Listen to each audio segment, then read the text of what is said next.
Friends, बहुत बहुत स्वागत है आपका प्रीति पटेल क्लासेस पर। आज हम अलंकार पढ़ेंगे जो प्रीवियस ईयर एग्ज़ाम में पूछे गए हैं, उनको पढ़ेंगे। जो दोहा है, जो पंक्तियां हैं, अधिक से अधिक अलंकार की हमको याद रखना है।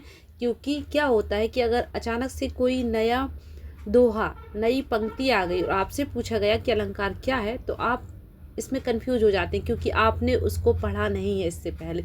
तो जितना ज़्यादा हो सके आप एग्जाम्पल याद रखिए। अलंकार के सारे प्रीवियस ईयर एग्जाम्पल जितने भी पूछे गए हैं उनको याद रखिए। तो मैं इस वीडियो में जितने ज़्यादा हो सकते हैं उतने एग्जाम्पल आपको बताने की कोशिश करूंगी। सारे प्रीवियस ईयर एग्जाम में पूछे गए हैं, तो डिटेल से पढ़ते भी हैं और साथ ही साथ एग्जाम्पल भी देखते हैं। इसके बाद में नेक्स्ट वीडियो में जब अलंकार समाप्त हो जाएंगे तो मैं आपको जो प्रीवियस ईयर एग्जाम के क्वेश्चन हैं उनको करवाऊंगी। चलते हैं। काव्य में अलंकार का प्रयोग सौंदर्य एवं चमत्कार आ जाता है। इससे पहले मैंने पहला वीडियो डाला है, उसमें जो परिभाषाएं हैं जो पूछी जाती हैं उनको मैंने पढ़ाया है, तो पहले वाला वीडियो अलंकार का जरूर देखिएगा। काव्य में अलंकार का प्रयोग सौंदर्य एवं चमत्कार आ जाता है, मतलब अलंकार के प्रयोग से काव्य में सौंदर्य आ जाता है। अलंकार के दो मुख्य भेद हैं। कौन कौन से? शब्द अलंकार, अर्थ अलंकार। अनुप्रास में क्या होता है? व्यंजन वर्ण की आवृत्ति होती है। ये कुछ इम्पोर्टेंट पंक्तियां हैं जो आपको याद रखनी है, क्योंकि ऐसे भी क्वेश्चन आ जाते हैं कि किस अलंकार में व्यंजन वर्ण की आवृत्ति बार बार होती है। तो आपको पता होना चाहिए कि अनुप्रास अलंकार में होती है। यमक में शब्द जितनी बार आता है उतनी ही अर्थ उसके निकलते हैं। श्लेष में शब्द एक ही बार आता है पर अर्थ अनेक निकलते हैं। उपमा और रूपक में उपमान और उपमेय का मेल होता है, ये समानता दर्शाते हैं। उपमा और रूपक दोनों क्या दर्शाते हैं? समानता दर्शाते हैं। उत्प्रेक्षा में संभावना प्रकट की जाती है। क्या प्रकट की जाती है? संभावना, कि ऐसा मानो ऐसा हो, जानो ऐसा हो। अतिशयोक्ति में बढ़ा चढ़ाकर कहा जाता है, मतलब किसी की प्रशंसा की जा रही हो तो बढ़ा चढ़ाकर उस प्रशंसा को किया जाता है। अन्योक्ति, इसके एग्जाम्पल भी देखेंगे हम।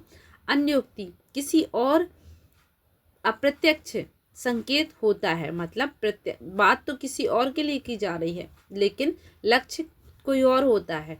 मानवीकरण में बेजान पर चेतना का आरोप किया जाता है, जैसे कि फूल हुए, हवा हुए, मिट्टी हुई, पेड़, तो इन चीज़ों पर क्या हो, इनमें जीवन डाल के उनको, चंद्रमा हुआ, सूरज हुआ, तारे हुए, तो इनमें अगर इनको, जैसे कि फूल हंस रहे हैं तो ये क्या, फूल कभी हंसते हैं लेकिन कभी की कल्पना है कि फूल हंस रहे हैं, कलियां मुस्कुरा रही हैं। तो ऐसी जो पंक्तियां होती हैं उनमें मानवीयकरण अलंकार होता है। अब देखते हैं शब्द अलंकार। शब्द अलंकार क्या होते हैं? वे अलंकार जहाँ शब्द विशेष के ऊपर अलंकार की निर्भरता हो। शब्द अलंकार में शब्द विशेष के प्रयोग के कारण कोई चमत्कार उत्पन्न होता है। उन शब्दों के स्थान पर समानार्थी दूसरे शब्दों को रख देने पर उसका सौंदर्य समाप्त हो जाता है। जहाँ जैसे वह बांसुरी की धुनि कानी परई कली कान हियो तजी भजत, मतलब जहाँ पर, आप सिंपल सी लैंग्वेज में समझिए कि जहाँ पर शब्दों ऐसे हों कि चमत्कार उत्पन्न कर दें, मतलब कविता आपको शब्दों के अनुसार सुंदर लगने लगे, शब्दों के आधार पर कविता सुंदर लगने लगे, तो वहाँ पर शब्द अलंकार होता है। यहाँ पर चमत्कार शब्द दिखाते हैं। उपयुक्त और अर्थालंकार क्या होता है? जहाँ अर्थ के आधार पर चमत्कार उत्पन्न हो। उपयुक्त काव्य पंक्तियां, कानी शब्द दो बार आया है। पहले शब्द कानी का अर्थ होता है कान, दूसरे शब्द का अर्थ होता है मर्यादा। इस प्रकार एक ही शब्द दो अलग अलग अर्थ देकर चमत्कार उत्पन्न कर रहा, इस प्रकार शब्द प्रयोग शब्द अलंकार कहलाता है। यदि कुल कानी के स्थान पर कुल मर्यादा या कुल मान का प्रयोग कर दिया जाए तो वैसा चमत्कार नहीं आ पाएगा, मतलब शब्दों के आधार पर चमत्कार होता है। देखिए शब्द अलंकार के भेद कितने होते हैं? अनुप्रास अलंकार, यमक अलंकार, श्लेष अलंकार, वक्रोक्ति अलंकार, वीप्सा अलंकार, ये प्रमुख अलंकार हैं जिनसे एग्जाम में क्वेश्चन पूछे जाते हैं। चलते हैं अनुप्रास अलंकार क्या होता है। जिस रचना में व्यंजन की बार बार आवृत्ति के कारण चमत्कार उत्पन्न हो वहाँ अनुप्रास अलंकार होता है। मतलब व्यंजन वर्ण बार बार आ रहा है, देखिए व्यंजन वर्णों की आवृत्ति हो रही है, तब यहाँ पर अनुप्रास अलंकार होता है। एग्जाम्पल देखते हैं। कुल कानन कुंडल मोर पंखा उर्बे बनमाल विराजत हैं। इस पंक्ति में का वर्ण 3 बार और बा वर्ण 2 बार आवृत्ति होने पर चमत्कार आ गया है। देखिए का तो 2 बार आया, बा वर्ण आया, तो इस प्रकार यहाँ पर मतलब अनुप्रास अलंकार में क्या हो रहा, वर्णों की आवृत्ति से सुंदरता आ रही है। नेक्स्ट एग्जाम्पल देखिए। छोरटी गोरटी या चोरटी अहीर की। इस पंक्ति में अंतिम वर्ण भी, आप पहला वर्ण भी आ सकता है, अंतिम वर्ण भी आ सकता है, कि एक से अधिक बार आवृत्ति होने पर चमत्कार आ रहा है, इसलिए यहाँ पर अनुप्रास अलंकार है। सुरभति सुंदर सुखद सुमन तुम पर खिलते हैं। इन पंक्तियों में सा देखिए, सुरभित सुंदर सुखद और सुमन में सा वर्ण की आवृत्ति हो रही है। नेक्स्ट देखते हैं। अधिक से अधिक आप देखिए एग्जाम्पल, जरूर याद रखिए। एक साथ एक में 2 अलंकार भी हो सकते हैं। विभवशालिनी विश्वपालिनी दुख हरती भय निवारणी शांति कारणी सुख करती। इस पंक्तियों में पास प्रयुक्त शब्द विभवशालिनी विश्वपालिनी के अंतिम वर्ण ना की आवृत्ति हो रही है, इसलिए यहाँ पर कौन सा अनुप्रास अलंकार है। नेक्स्ट एग्जाम्पल देखिए। जो खग हऊ तो बसेरो करो मिली कालिंदी कूल कंदल की डारन। यहाँ पर का शब्द की आवृत्ति हुई है, ये देखिए का, इसलिए यहाँ पर कौन सा अलंकार है, अनुप्रास अलंकार है। कंकन किंकन नूपुर धुनि सुनी कहत लखन सन राम हृदय गुनी। तो यहाँ पर देखिए का शब्द की और ना शब्द का बार बार यहाँ पर ना शब्द की आवृत्ति हो रही है, ना शब्द की आवृत्ति हो रही है, का शब्द की आवृत्ति हो रही है बार बार, तो यहाँ पर भी अनुप्रास अलंकार है। अनुप्रास अलंकार 1 से 2 भी एक पंक्ति में अलंकार हो सकते हैं। मुदित महीपति मंदिर आए सेवक सचिव सुमंत बुलाए। यहाँ पर भी अनुप्रास अलंकार है, माँ की सा की आवृत्ति हो रही है। संसार समर्थशाली धीरता धारण धा सा विमल वाणी ने वीणा ली कमल कोमल कर। तो यहाँ पर देखिए बार बार आवृत्ति हो रही है, अनुप्रास अलंकार। तरनी तनुजा तट तमाल तरुभर बहुछाए ता वर्ण की आवृत्ति हो रही है, तरनी तनुजा तट तमाल तरुभर बहु छाए। बंदहु गुरुपद पदम परागा सुरचि श्वास सरस अनुरागा। यहाँ पर देखिए बार बार पा वर्ग की आवृत्ति हो रही है, 3 बार पा आया है। नेक्स्ट देखते हैं अनुप्रास अलंकार के भेद। तो अनुप्रास अलंकार के कौन कौन से भेद होते हैं। छेकानुप्रास, वृत्तानुप्रास, लाटानुप्रास, श्रुत्यानुप्रास, अंत्य अनुप्रास। जब कभी क्वेश्चन को टफ करना हो तो इनके भेदों से भी क्वेश्चन आते हैं। बहुत ही सहज तरीके से मैं आपको समझाऊंगी कि आप कभी नहीं भूलेंगे। देखिए छेका अनुप्रास, छेक का अर्थ होता है वाक्य चातुर्य, अर्थात वाक्य से परिपूर्ण एक अधिक वर्णों की आवृत्ति को छेकानुप्रास कहते हैं। देखिए इस करुणा कलित हृदय में क्यों विकल रागनी बजती है। यहाँ पर देखिए का वर्ण की आवृत्ति 2 बार हुई है, तो यहाँ पर छेकानुप्रास अलंकार है। मतलब यहाँ पर कोई वर्ण वाक्य चातुर्य से 2 बार आए तो कौन सा छेकानुप्रास अलंकार है। यहाँ पर 2 बार वर्ण आया है। नेक्स्ट देखते हैं। उपरोक्त पंक्तियों में का वर्ण की आवृत्ति क्रम से 1 बार अतः छेकानुप्रास है। मतलब किसी वर्ण की आवृत्ति 1 बार हो तो वहाँ पर छेकानुप्रास है। ऐसे याद रखिए, छेका मतलब 1 बार आवृत्ति छेक और एक, छेक एक, ऐसे याद रखिए। किसी वर्ण की आवृत्ति छेक में एक बार होती है। तो एक बार का वर्ण की आवृत्ति हुई, तो आपको याद रखना है कि छेक अनुप्रास में केवल एक बार आवृत्ति होती है किसी वर्ण की। मतलब का की आवृत्ति एक बार का, दूसरी बार मतलब इसी वर्ण की आवृत्ति हो रही, तो छेक एक, छेक एक, छेक एक। छेक का अनुप्रास में एक बार आवृत्ति होती है एक वर्ण की। आगे चलते हैं। अमीय मूरमय चूरन चारु, समन सकल भव रुज परिवारु। यहाँ पर देखिए मा रा सा रू। यहाँ पर आवृत्ति सचेष्ट भाव होने के कारण छेक अनुप्रास है। मतलब है तो वर्ण अलग अलग, लेकिन एक वर्ण की आवृत्ति केवल दो बार हो रही है। तो एक, छेक एक, ऐसे ट्रिक बना के आप याद रख लीजिए कि एक वर्ण की आवृत्ति केवल दो बार होगी, तो छेक का अनुप्रास अलंकार है। नेक्स्ट देखिए हैं वृत्तानुप्रास, जहाँ एक या अनेक व्यंजनों की अनेक बार स्वरूपतः व क्रमतः, स्वरूपतः और क्रमतः आवृत्ति हो, वहाँ वृत्तानुप्रास होता है। अनेक व्यंजनों की, जहाँ एक हो या अनेक व्यंजन हो, बार बार क्रमवत आवृत्ति हो रही है और स्वरूप भी सेम है, तब वहाँ पर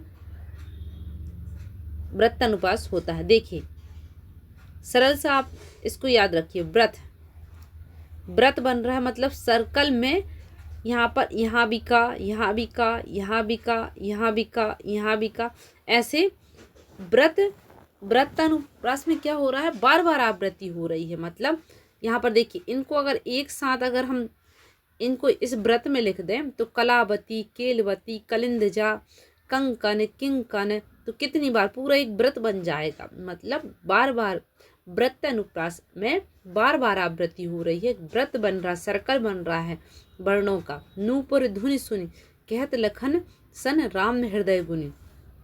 तो यहाँ पर कौन सा अलंकार है, वृत्तानुप्रास। व्रत बन रहा है वर्णों का, बार बार रिपीट हो रहे हैं वर्ण। चरण चोटी, अब देखिए यहाँ पर ये तीन वर्ण, चार पांच वर्ण एक साथ आ गए का के। यहाँ पर देखिए चा चा चा चा पूरा यहाँ तक, मतलब एक पूरा सर्कल बना दो चा का, तो एक पूरा सर्कल बन जाएगा चा वर्ण का।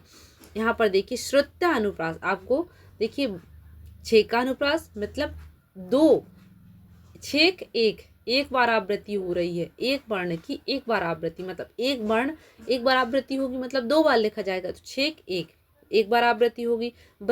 व्रत बनेगा, सर्कल बनेगा वृत्तानुप्रास में बार बार वर्णों की।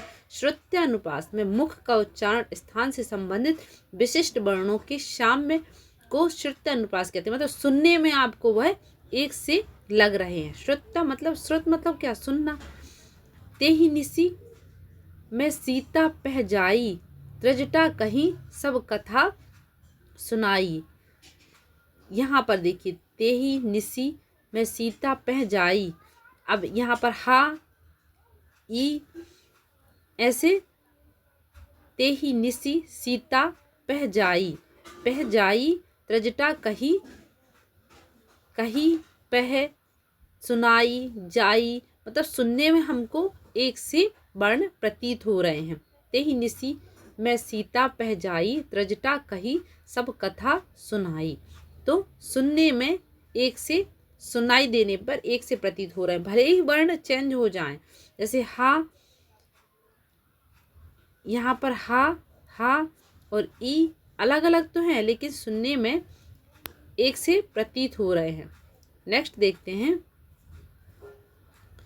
पाप प्रहार प्रकट कह सोई, भरी क्रोध जल जाई न कोई।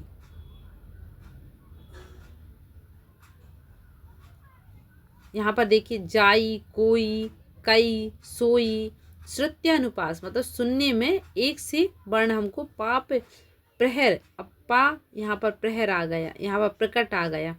भरी क्रोध जल जाई न कोई। अंत्य अनुप्रास, अंत्या अनुप्रास जहाँ पद के अंत में एक ही वर्ण और एक ही स्वर का साम्य मूलक आवृत्ति हो, उसे अंत अनुप्रास कहते हैं। मतलब अंत में गुरु पद मृदु मंजुल अंजन, नयन अमीय दृग दोष विभंजन। पद के अंत में एक ही वर्ण और एक ही स्वर का साम्य मूलक आवृत्ति हो अंजन विभंजन, तो पद के अंत में अगर हो रहा है तो अंत्य अनुप्रास है। अगर ये भेद ना पूछे जाए, आपको सिर्फ अनुप्रास अलंकार एग्जाम्पल पे दिए जाए तो ये अनुप्रास अलंकार ही है, लेकिन भेद देने के बाद ये अलग अलग हो रहे। अब अंत में यहाँ पर वर्ण की साम्यता हो रही है, इसलिए यहाँ पर कौन सा अंत्य अनुप्रास अलंकार है तो सारे अनुप्रास। अगर ये भेद नहीं आए तो आप अनुप्रास लगा सकते हैं, लेकिन अगर ये भेद पूछे गए तो आपको देखना है कि अंत में अगर वर्णों की आवृत्ति हो रही है तो अंत्य अनुप्रास। छः का अनुप्रास एक बार आवृत्ति हो रही है तो छः का अनुप्रास। व्रतम अनुप्रास व्रत बन रहा है तो व्रत्यानुप्रास। श्रुत्यानुप्रास सुनकर अगर हमको एक से वर्ण प्रतीत हो रहे हैं, भले ही वर्ण चेंज हो, तो हमको श्रुत्यानुप्रास लगाना है।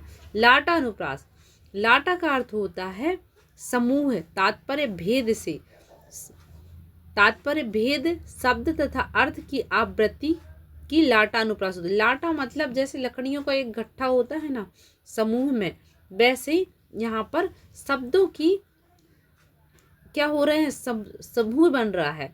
जैसे यहाँ पर देखिए पूत सपूत, तो काधन संचय, पूत कपूत, तो यहाँ पर देखिए शब्दों का समूह बना जा रहा है। तो यहाँ पर धन संचय, धन संचय, दोनों में ही क्या लाटानुप्रास बार बार आ रहा है, शब्द ही बार बार आ रहा है, तो यहाँ पर लाटानुप्रास ऐसा लगता है। लाटानुप्रास आप अच्छे से याद रखिए इसको कि लाटा मतलब जैसे लकड़ियों का एक गट्ठा होता है, समूह होता है, वैसे ही शब्दों का समूह बार बार आता है। लाटा से याद रखिए लकड़ियों का समूह बार बार आ जाता है, ऐसा करता है लठ मारने का जी करता है, बार बार आ जाता है वही शब्द। ऐसे कुछ भी सेंटेंस बना के आप याद रख लीजिए, बार बार आता है, बार बार आता है। जब कोई चीज़ बार बार आती है तो हमको क्या आता है, गुस्सा आता है, ऐसा लगता है कि लठ मार दो, तो बार बार आता है, तो लाटानुप्रास अलंकार। यमक अलंकार, यमक अलंकार देखिए, जब कविता में एक ही शब्द दो या दो से अधिक बार आए और उसका अर्थ हर बार भिन्न भिन्न हो, वहाँ कौन सा अलंकार होता है, यमक अलंकार होता है। जैसे एग्जाम्पल के थ्रू देखते हैं, यमक अलंकार होता है। यहाँ पर देखिए, कहें कभी बैनी बैनी बयाल की चुराई लीनी, रति रति शोभा सब रति के शरीर की। पहली पंक्ति में बैनी शब्द का अर्थ आवृत्ति में दो बार आया है। पहली बार प्रयुक्त शब्द बैनी कवि का नाम है, तथा दूसरी बार बैनी प्रयुक्त बैनी चोटी है। इसी प्रकार दूसरी पंक्ति में प्रयुक्त रति शब्द तीन बार प्रयुक्त हुआ है। पहली बार प्रयुक्त रति, रति का अर्थ होता है रत्ती, क्या अर्थ होता है, पहली बार प्रयुक्त रत्ती, रत्ती का अर्थ होता है रत्ती के समीप, जरा जरा सा, मतलब रत्ती भर, थोड़ा थोड़ा, तिल के समान थोड़ा थोड़ा। और दूसरे स्थान पर रति का अर्थ होता है कामदेव की परम सुंदरी पत्नी रति। इस प्रकार बैनी का अर्थ और रति शब्दों की आवृत्ति में चमत्कार उत्पन्न किया गया है। मतलब यमक अलंकार में शब्द कितने ही बार आए, रिपीट हों, लेकिन उन शब्दों का अर्थ हर बार अलग होगा। यही क्या होता है यमक अलंकार। यमक को ट्रिक के थ्रू याद रखिए। कनक कनक, यमक को एक एग्जाम्पल हर एक अलंकार का आपको साथ में याद रखना है। उससे क्या होगा कि आपको वो याद रहेगा कि किस तरीके का। जैसे यमक, यमक को कनक कनक से याद रखिए। एक एग्जाम्पल इसके साथ बिल्कुल याद रख लीजिए, यमक यमक कनक कनक ते सौगुनी, मतलब एक कनक का अर्थ सोना, दूसरे कनक का अर्थ धतूरा। तो यमक कनक कनक, यमक कनक कनक। जब भी आपको यमक अलंकार और आपको कन्फ्यूजन होगा पेपर में, तो आप याद रख लीजिए कनक कनक, मतलब एक कनक का अर्थ सोना, दूसरे कनक का अर्थ धतूरा। मतलब यमक अलंकार में शब्द तो रिपीट होंगे लेकिन अर्थ अलग अलग होंगे। तो जब भी आपको शब्द रिपीट होते हुए दिखाई दे, भले ही आपको उसका अर्थ पता ना हो तब भी आपको ये तो हो जाएगा 4 अलंकारों में से। कौन से वो 10-12 अलंकार ऑप्शन में होते, 4 ही तो होते हैं। तो आपको ये तो पता चल जाएगा कि यमक में शब्द रिपीट होते हैं और अर्थ भले ही आपको ना निकालते बन रहा हो, लेकिन तब भी आप 50-70% तक सही ऑप्शन तक पहुंच जाएंगे। चलते हैं आगे देखते हैं। देखिए ज़्यादा से ज़्यादा आपको एग्जाम्पल, क्योंकि आपको कई बार इनका अर्थ निकालते नहीं आएगा, पता भी नहीं रहेगा कि इनका अर्थ 2 से ज़्यादा बार निकल रहा है कि नहीं निकल रहा, तो आप सबसे सही है कि आप ढेर सारे एग्जाम्पल जो भी प्रीवियस ईयर एग्जाम में पूछे गए हैं उनको आप ज़रूर याद रखिएगा कि इनके एग्जाम्पल, इनका अर्थ ये है, तो आपको तुरंत माइंड में आ जाएगा कि यहाँ तो यमक अलंकार है या फिर अनुप्रास अलंकार है। काली घटा का घमंड घटा, नवमंडल तारक वृंद खिले। उपर्युक्त काव्य पंक्तियों में शरद के आगमन पर उसकी सौंदर्य का चित्रण किया गया है। वर्षा बीत गई, शरद ऋतु आ गई, काली घटा का घमंड घट गया। मतलब जो काली घटा छाई रहती थी वो अब नहीं छाई रहती, वो उसका घमंड कैसा हो गया, घट गया है। घटा शब्द के 2 भिन्न अर्थ हैं। कौन कौन से अर्थ हैं? घटा काले बादल, घटा कम होना। मतलब एक घटा का अर्थ होता है काले बादल से, दूसरी घटा का अर्थ होता है कम हो गया। घटा शब्द ने उस पंक्ति में सौंदर्य उत्पन्न कर दिया, मतलब हमको ये सुंदर लगने लगी। अगर हम ऐसा बताते कि भैया काली घटाएं सब चली गई हैं और अब क्या आ गया है, वर्षा ऋतु खत्म हो गई है, तो क्या आपको लग रहा है कि कोई अच्छा लग रहा है हमारा सेंटेंस? नहीं। लेकिन चमत्कार कैसे आएगा?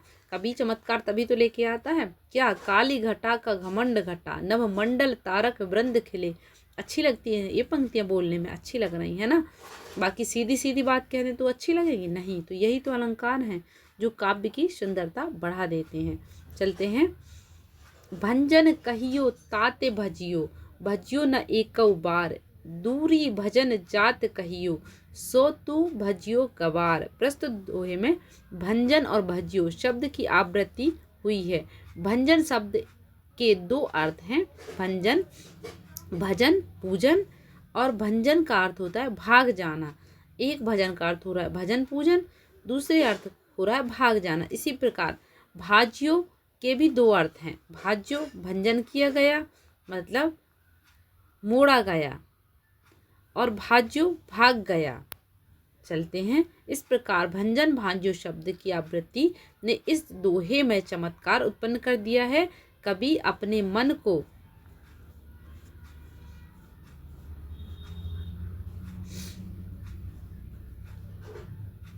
फटकारता हुआ कहता है कि मेरे मन, जिस परमात्मा को मैंने तुझे भजने करने को कहा था, तू उससे भाग खड़ा हुआ है, और जिन विषय वासनाओं से भाग जाने के लिए कहा था तो उन्हीं के आराधना करता रहा। इस प्रकार इन भिन्नार्थक शब्दों की आवृत्ति ने इस दोहे में सौंदर्य उत्पन्न कर दिया है। आगे देखते हैं। अन्य उदाहरण देखिए। कनक कनक ते सौगुनी, मादकता अधिकाय, वा खाए बोराए जग, वा पाए बोराए। कनक का अर्थ होता है सोना, कनक का अर्थ होता है धतूरा। मतलब कनक, एक कनक का अर्थ हो रहा है सोना, दूसरी कनक का अर्थ हो रहा है धतूरा। एक को पाने से लोग क्या हो जाते हैं, जैसे अधिक सोना किसी को मिल जाए तो मादकता अधिकाय, मतलब उसको बड़ा घमंड आ जाता है। वह खाए बोराए जग, एक कनक मतलब धतूरा खाने पर, बोराए मतलब पागल हो जाता है इंसान, या पाए बोराए, या फिर सोना पाने से पागल हो जाता है। किसी को सोने का पूरा एक घड़ा मिल जाए भरा हुआ तो वो क्या हो जाएगा, पागल हो जाएगा, बोराए हो जाएगा, घमंड आ जाएगा, मतलब बोरा जाएगा, पागल हो जाएगा। वैसे ही धतूरा को पीने से लोग कैसे हो जाते हैं, पागल हो जाते हैं। माला फेरत जुग गया, माला फेरत जुग गया, गया न मन का फेर, कर का मन का डार दे, मन का फेर। दोनों का अर्थ अलग है। मन का अर्थ होता है माला, मन का अर्थ होता है हृदय। मतलब एक मन का मतलब माला, एक मन का मतलब मन का, हृदय का। जो 3 बेर खाती थी ते 3 बेर खाती है। यहाँ पर देखिए 3 बेर का अर्थ होता है 3 बार, वह 3 बार खाती है, और 3 बेर का मतलब होता है वह 3 बेरी खाती है। बेरी जानते हो आप। दोनों का अर्थ यहाँ पर क्या हो रहा है, अलग अलग हो रहा है। ये सारे एग्जाम्पल हमने पढ़े हैं, किस अलंकार के पढ़े हैं, यमक अलंकार के पढ़े हैं, सारे यमक अलंकार के पढ़े। अब चलते हैं हम श्लेष अलंकार पर। श्लेष का अर्थ होता है चिपकना। जहाँ एक शब्द एक ही बार प्रयुक्त होने पर 2 अर्थ हों दे, वहाँ श्लेष अलंकार होता है। दूसरे शब्दों में जहाँ एक ही शब्द 2 से 2 अर्थ चिपके हुए हों, वहाँ श्लेष अलंकार होता है। मतलब श्लेष अलंकार क्या होता है, श्लेष का अर्थ ही होता है चिपकना। जहाँ एक शब्द एक ही बार प्रयुक्त होता है लेकिन उसके अर्थ बहुत सारे निकलते हैं। एग्जाम्पल के थ्रू देखते हैं।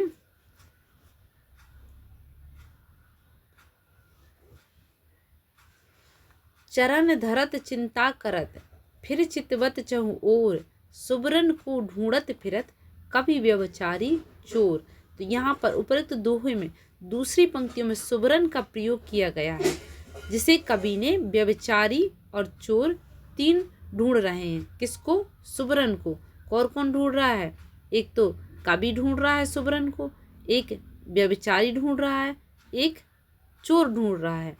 किसको, सुबरन को। 3 ढूंढ रहे, कैसे ढूंढ रहे हैं। कवि तो सुबरन मतलब अच्छे कवि के लिए सुबरन क्या है, अच्छे अच्छे शब्द अपनी कविताओं में लिखने के लिए कवि ढूंढ रहा है। व्यभिचारी कौन ढूंढ रहा है, जो अच्छी अच्छी स्त्रियों को ढूंढ रहा है, अच्छे रूप रंग को ढूंढ रहा है।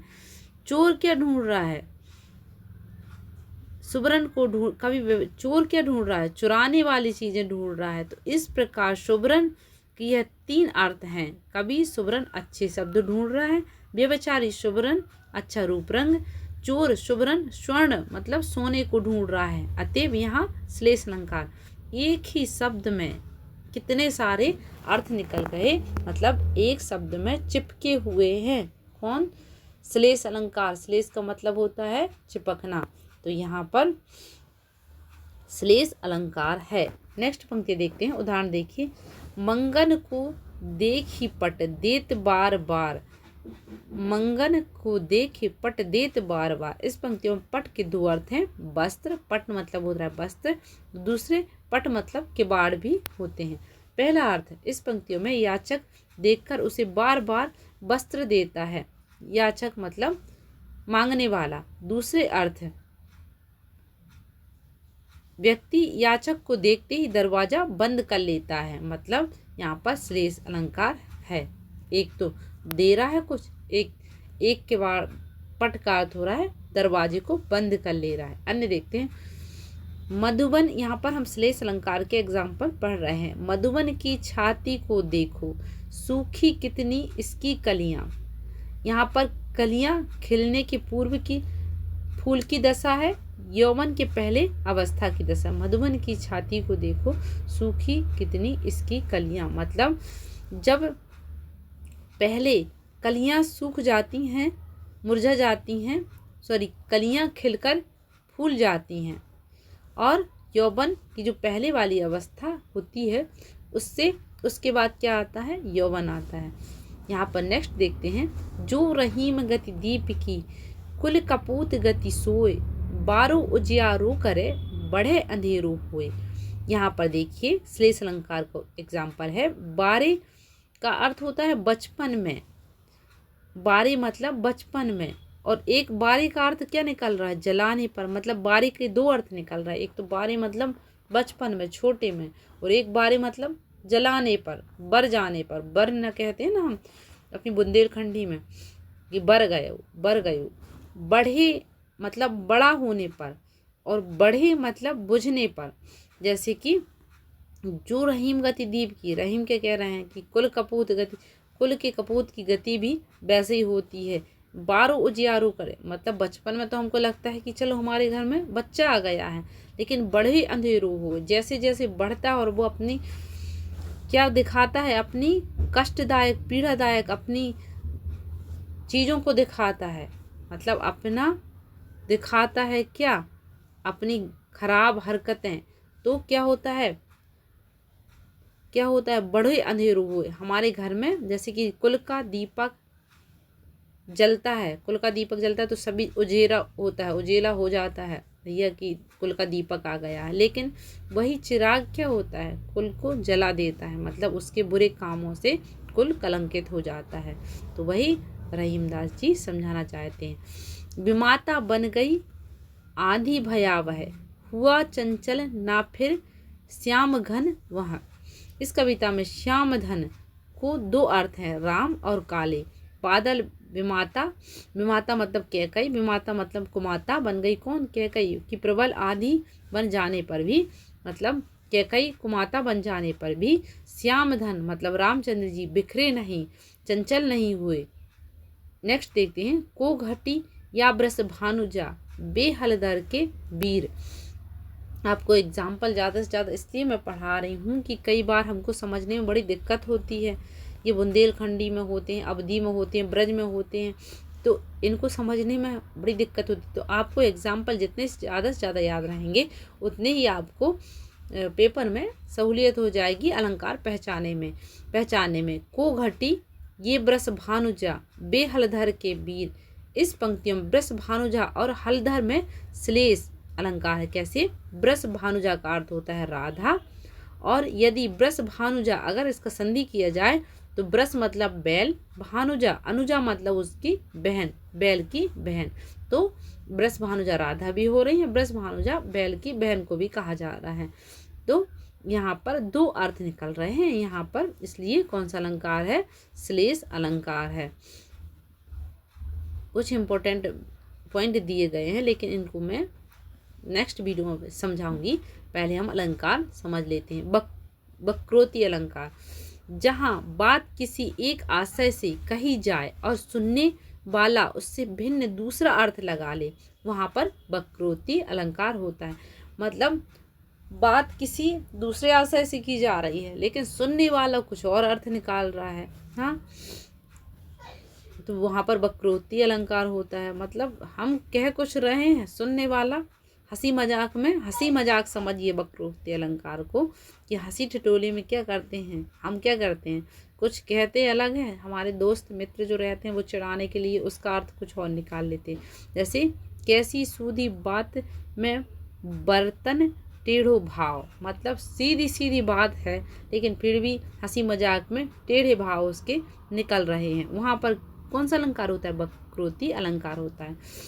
को तुम है घनश्याम, को तुम, राधा जी पूछ रही कौन, तुम कौन हो, है घनश्याम हम, वो क्या बता रहे हैं कि हम घनश्याम हैं। तो राधा जी का जवाब क्या आ रहा है कि तो बरसों कित जाए, मतलब वो दूसरा अर्थ निकाल रही, घनश्याम मतलब बादल के लिए अर्थ निकाल रही कि तो यहाँ क्या कर रहे हो भैया, बरसों कहीं जाके अगर घनश्याम हो तो, नहीं मनमोहन है प्रिय। तो वो कह रही हैं कि नहीं मैं मनमोहन हूँ प्रिय, दरवाजा खोलो मैं मनमोहन, फिर क्यों पकड़त पाए, तो फिर पाया क्यों पकड़ के रखा है। जब अत्यंत आदर के साथ एक शब्द को अनेक बार आवृत्ति हो वहाँ पर वीप्सा अलंकार होता है। जब मतलब आदर के साथ, अब वीप्सा अलंकार पढ़ रहे हैं, एक शब्द आदर के साथ एक शब्द अनेक बार की आवृत्ति हो, एक शब्द बहुत बार जहाँ अति आदर सो होई, ताही वीप्सा कहत कभी कोविद सब कोई। यहाँ पर एग्जाम्पल के थ्रू, यहाँ पर दोहा के थ्रू इसकी परिभाषा दी गई है। चलते हैं देखते हैं। हा हा इन्हें रोकन को टोक ना लगाओ तुम, यहाँ हा पुनरुक्ति द्वारा गोपियों की विरह जनित आवेग व्यक्त होने पर वीप्सा अलंकार हो रहा है। यहाँ पर हा देखिए दो बार आया है, सम्मान के साथ आया है, रोकने को टोक ना लगाओ तुम, तो यहाँ पर वीप्सा अलंकार है। ये इतना ज़्यादा नहीं पूछा जाता।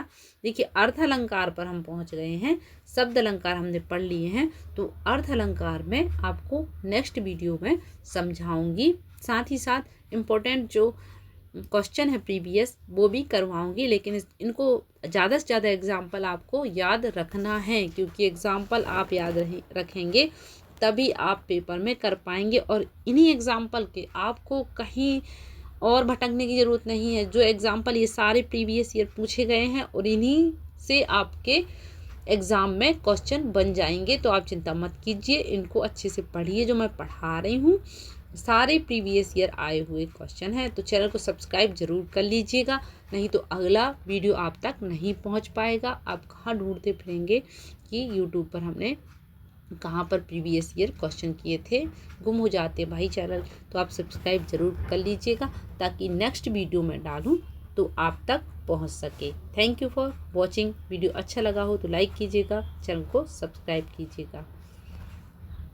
हिंदी लिटरेचर के मैंने सारे प्रीवियस ईयर क्वेश्चन करवाए हैं, इसी चैनल पर वह वीडियो डला हुआ है, प्लेलिस्ट बनी हुई है। तो आप हिंदी लिटरेचर के वीडियो साथ ही साथ उनके साथ मैंने ट्रिक भी बताई है, तो आप ज़रूर उनको देखिएगा। सारे जो रचनाएं हैं, रचनाकर्ता है, उनको मैंने ट्रिक के थ्रू रचनाओं को, मोस्ट इम्पोर्टेंट रचनाओं को समझाया है। साथ ही साथ प्रीवियस ईयर क्वेश्चन भी करवाए हैं। तो आप उन वीडियो को, हिंदी साहित्य के प्रीवियस ईयर एग्ज़ाम में पूछे गए क्वेश्चन हैं तो उनमें उनको जाकर आप ज़रूर देखिएगा। हिंदी ग्रामर को भी मैंने प्रीवियस ईयर क्वेश्चन करवाए हैं, तो आप हिंदी ग्रामर, उसी में प्लेलिस्ट बनी हुई है, तो हिंदी ग्रामर को भी आप जाकर देख सकते हैं और हिंदी साहित्य को भी देख सकते हैं। Thank you for watching.